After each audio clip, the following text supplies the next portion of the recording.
us out of money. Insolvent? You only have enough cash for the next 3 customers! I always like this joke from The Simpsons. A second here. No, I don't have your money here. It's in Bill's house. It's a great reference to that old holiday favourite. It happened one Christmas. It's in your house, Ed. And Charlie, it's in your house. You've invested your money in each other. What are you going to do? Foreclose on one another? Now, I know that may seem facetious, but what is striking about this 1977 television remake of It's a Wonderful Life is how little it differs from the original. Sure, there's one obvious change. The protagonist's gender is swapped. George Bailey becomes Mary Bailey. But this is surprisingly superficial. It doesn't really affect the film's meaning, and the plot is left almost intact, as is most of the dialogue. I couldn't face being cooped up for the rest of my life in a shabby little office. I just go crazy if I had to spend the rest of my life cooped up in some shabby little office. So I thought it would be interesting to make a comparison between a few of the key scenes. Oh, Pop, I'm sorry. I didn't mean that. Because whilst the fact that we can find traces of it everywhere speaks volumes about the enduring popularity of It's a Wonderful Life, we should not take it for granted. Indeed, it is never a bad idea to try and understand what it is that makes a work of art endure, and direct comparison between different versions is always an effective way to do this. Ketchup. And before it is suggested that it's unfair to compare a little-known, largely forgotten TV movie to such an institution as It's a Wonderful Life, I'd like to point out that the remake is not without credentials. Its writer was Oscar-nominated. It has a cast of legitimate actors, including a young Christopher Guest and Orson Welles between P commercials. And most importantly, it was shot by the late, great cinematographer Conrad L. Hall. I didn't know you were the Sundance Kid when I said you were cheating. So with that said, let's get into it. In both versions, this sequence climaxes with an emphatic close-up. There is no need for dialogue when the human face can tell us everything we need to know. I've already made a video about the whys and wherefores of using close-ups, and you can watch that by clicking here. But suffice to say, this is exactly the type of moment when it is appropriate to bring the audience closer to the character. Uncle Billy here, he's your man. But as we can see from these two examples, not all close-ups are created equal, nor do they all have the same effect. To understand this, we have to first take a look at the sequences that lead up to this climax. So let's start over. In Wonderful Life, we begin with a reasonably wide group shot, with the actors staged around a counter. George alone on one side and everyone else grouped together on the other. This keys us in visually to the conflict of the scene, as the characters are literally placed on either side of an argument. I'm leaving right now. I'm going to school. It Happened One Christmas, on the other hand, does something different. I said tentative. Here we have an over-the-shoulder shot, with Mary pleading her case. No, Uncle Willie here's your man. Having the two men turned away from the camera draws our attention to Mary and isolates her within the frame. However, this doesn't work as well, for two reasons. Firstly, it was shot on that old 70s favourite, a zoom lens, so the image is magnified. Note the way the photo frame in the background stays in proportion. This sort of approach is perfect for political thrillers and observational drama, as it crushes space and brings distant objects nearer the viewer, giving the audience the sense that they are spying or eavesdropping. But that approach seems counterintuitive for a moment like this. I can see the reasoning that by magnifying the image with its lack of movement, you get a sense of restriction, of closing in or being trapped. But the fact that it's an over-the-shoulder and that there are literally physical objects between us and the protagonist actually enhances the feeling of spying or looking around corners. And that works to distance us from the drama instead of drawing us in. The other reason the scene falls flat for me is because of the decision to bring in Mr. Potter. It is he who goads Mary into staying in Bedford Falls. The deal doesn't include anybody else but you. Now this is not necessarily a dramatic problem, but it means that he has to be covered, and he's done so in a bog standard shot reverse shot fashion that dissipates the dramatic tension of the scene.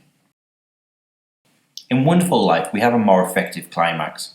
As George storms away, the camera pans ever so slightly to reframe, dropping focus and capturing his reaction in extreme close-up. This is great for two reasons. Firstly, because Potter is nowhere to be seen, what we get instead is a bit of dialogue. George, they'll vote with Potter otherwise. And because it's delivered from off-screen, the effect is almost dissonant. The sound and vision work in opposition, with one moving George forward and the other holding him back. This sort of audio-visual push-pull may seem simple, but is also subtle, and it is damn effective. Secondly, note how Capra has James Stewart walk into close-up. Now this is a subjective opinion, but I've always felt it is a good filmmaker who will have their actors walk into close-up.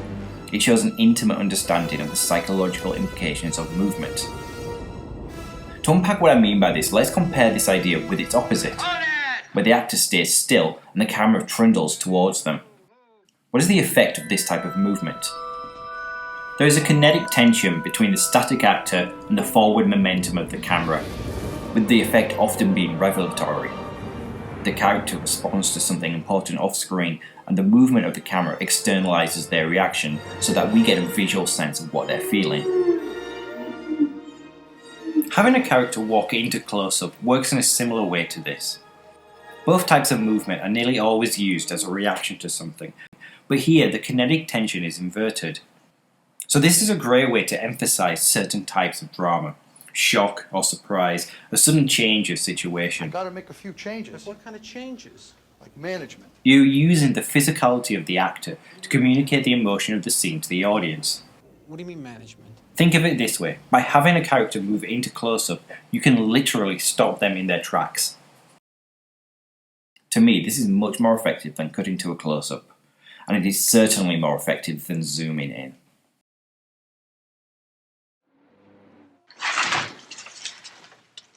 We've got to try and establish a sequence. Now, did you have the money before you met me? What is interesting about this scene is that what it takes It Happened One Christmas at least 9 separate shots to tell us It's a Wonderful Life communicates in just 3. But why is this economy important? Somebody's going to jail, and it isn't going to be me. If we go back to It Happened One Christmas, we can see that the scene is weighted pretty evenly between Mary and Uncle Billy, with both getting roughly the same number of single shots. Thus neither one of them is favoured by the scene. Now contrast that to Wonderful Life. What is striking here is that first of all, we don't see George's face. He has his back to us for most of this scene, and when, at the end, he does turn around, his face is so hidden by shadow that his expression is lost to us. Remember the very beginning of the film, when the frame freezes and the narrator tells us, I want you to take a good look at that face. If such a point was made of showing us George's face then, why hide it from us now? By not showing us George, our attention is instead directed towards Uncle Billy. But you might then say, George is the protagonist. Surely it would make more sense for us to see his reaction to this situation, like in It Happened One Christmas. We're ruined. George, Bailey Park, the building and loan. What is the point of withholding him and instead giving us Uncle Billy? The answer to this is hidden in plain sight. The depressing reality of Billy's uselessness dominates the scene, and this move to a tighter shot further emphasises that. Someplace you hide the money. I've gone over the whole house, even in rooms that have been locked so that long. As such, our empathy is sparked, and we can't help but feel sorry for this sad, broken old man. And so when this happens, Where's that money, you silly, stupid old fool? Where's that money? it is genuinely shocking. It means bankruptcy and scandal and prison. But we still haven't answered the why. Why focus on Billy instead of George? There is an old quote of George Lucas's that I think will help explain. Emotionally involving the audience is easy. You just have to show them a kitten and then have some guy wring its neck. And in this case, Uncle Billy is that kitten. Because we've been encouraged to empathise with Billy, the cruelty of George's outburst is all the more acute as a One of us result. is going to jail. Well, it's not going to be me. Really, in this scene, Billy is nothing more than a sacrificial lamb at the altar of George's anger, a foil to help us recognise the severity of the situation. Ultimately, we don't need to see George's face, because this behaviour speaks for itself. That's what it means. But as we can see from It Happened One Christmas, we needed to feel sympathy for the recipient of the anger in order to feel the full extent of the desperation. So to return to the original question, why is this economy important? It's not that it's important because Wonderful Life only uses 3 shots. Indeed, it probably could have done to have lost this final one. No, it's important because it demonstrates that Capra and his collaborators knew what the makers of It Happened One Christmas failed to recognise. That by weighting the scene evenly between the two characters, giving them both ample coverage and equal status, The impact of the outburst is undermined, Where is that money, you fool? Don't you understand? and the dramatic effect of the scene squandered. Somebody's going to jail, and it isn't gonna be me. For once, damn it. I'm not gonna be the one.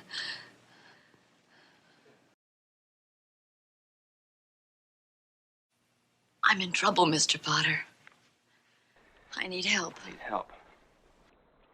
Through some sort of an accident, my company shortened their accounts. The two versions of this scene illustrate a very basic idea of visual storytelling.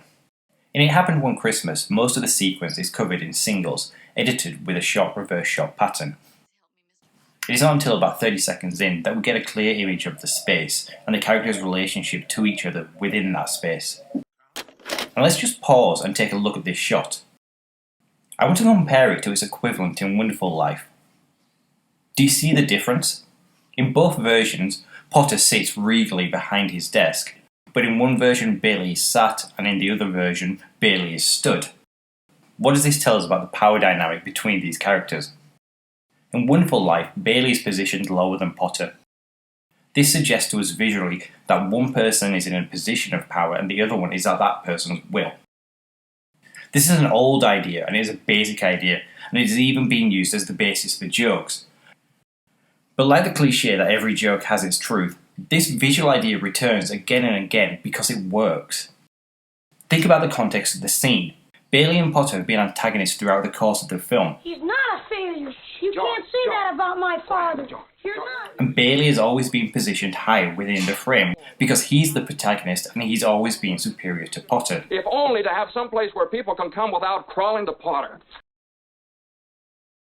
The earlier scene where Potter offers Bailey a job even plays with this idea, having George start off above Potter, then brought down to his level as he considers the offer, and then literally rising above when he comes to his senses.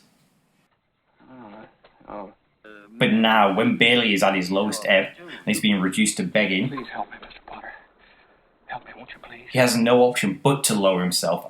And for the significance of this abasement to be understood, he has to be lower in the frame. This is a simple idea, but is an effective one, and is one that It Happened One Christmas throws out completely.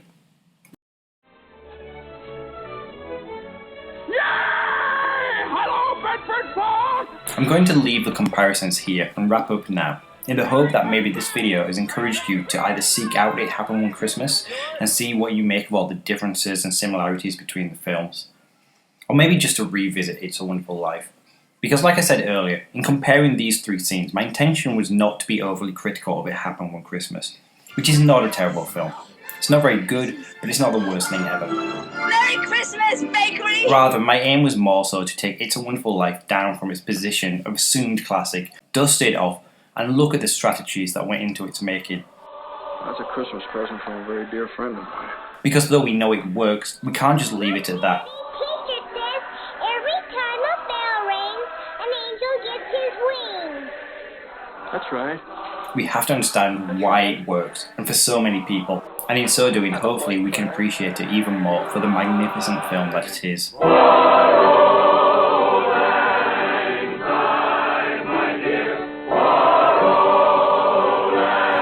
Hi, thank you for watching the video, even though it is now January. I had intended to get the video ready for Christmas, as you can probably appreciate, but we had to move house suddenly just before that, and we haven't really got the internet sorted out with the new place yet, so that explains the delay. Anyway, if you like what you've seen, what I'm doing, if you can consider liking the video and subscribing to the channel, that would be cool. Cheers. Next time.